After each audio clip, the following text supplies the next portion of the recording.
what happened in Guinea-Bissau, I wouldn't call it a coup.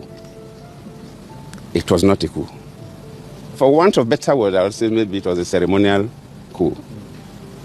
Because for two things, it is the President Balo, that announced the coup. Before later, a military man came up to address the world that they were in charge of everywhere. Then Mbalo has already announced the coup, which is strange. So speaking about President Mbalo, what would you advise him and the political class of Guinea-Bissau at this moment?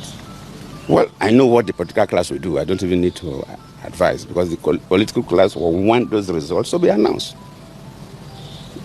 The political class will want the results of the election to be announced. Nobody should take citizens of a country for a ride. People did not go to work. People wasted their time to queue up, voted, and when they're about announcing results, then you come as soldiers and you scuttle the results. So the political class will never accept that. Your Excellency, how soon do you expect a return to constitutional government? Nobody can say. Nobody can say. But I believe if ECOWAS, supported by AU,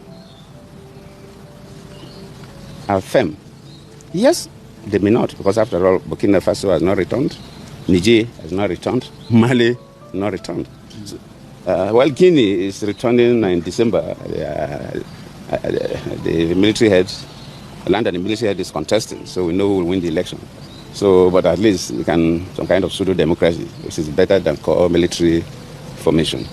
But at least Guinea is making an effort to return. So you can't say, nobody can say exactly. But even if they will stay on, first they must release Fernando Diaz. He has not committed any offense.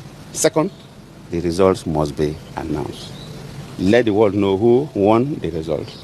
Well, Your Excellency, speaking about ECOWAS, as of this morning, there was an update that ECOWAS leaders have suspended Guinea-Bissau from decision-making bodies. What comments do you have towards that? No, that's traditional. Because ECOWAS, though, if you follow the history of ECOWAS started when a number of West African countries had military leaders. But later on, when leaders now see that for your economy, ECOWAS is economic communities, the emphasis was the economy. But for you to develop your economy, you must be politically stable. So protocols were changed, and we agree that in ECOWAS, we must not go back to military rule. While we are in Bissau, and this so-called coup happened, the information we got was that the whole country was agitated, young and old, irrespective of religious divide or political divide. And I sincerely appreciate Nigerians, and I want them to hear directly from my mouth that I appreciate their concern. And secondly, to thank my president, President Tinubu, and the Ivorian president, President Ouattara. Both presidents were to send aircrafts to lift us, but somehow, Côte d'Ivoire is closer to Guinea-Bissau, and there's always some relationship between Francophone countries and the Lusophones among the Francophone. They were able to penetrate their system to get landing permit first before Nigeria could do that.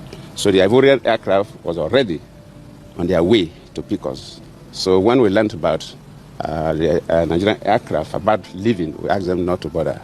That is why, if you see the pictures, I was brought by an Ivorian aircraft. So we thank the two presidents, President Ouattara and President Tinubu, and indeed thank Nigerians, young and old, for that.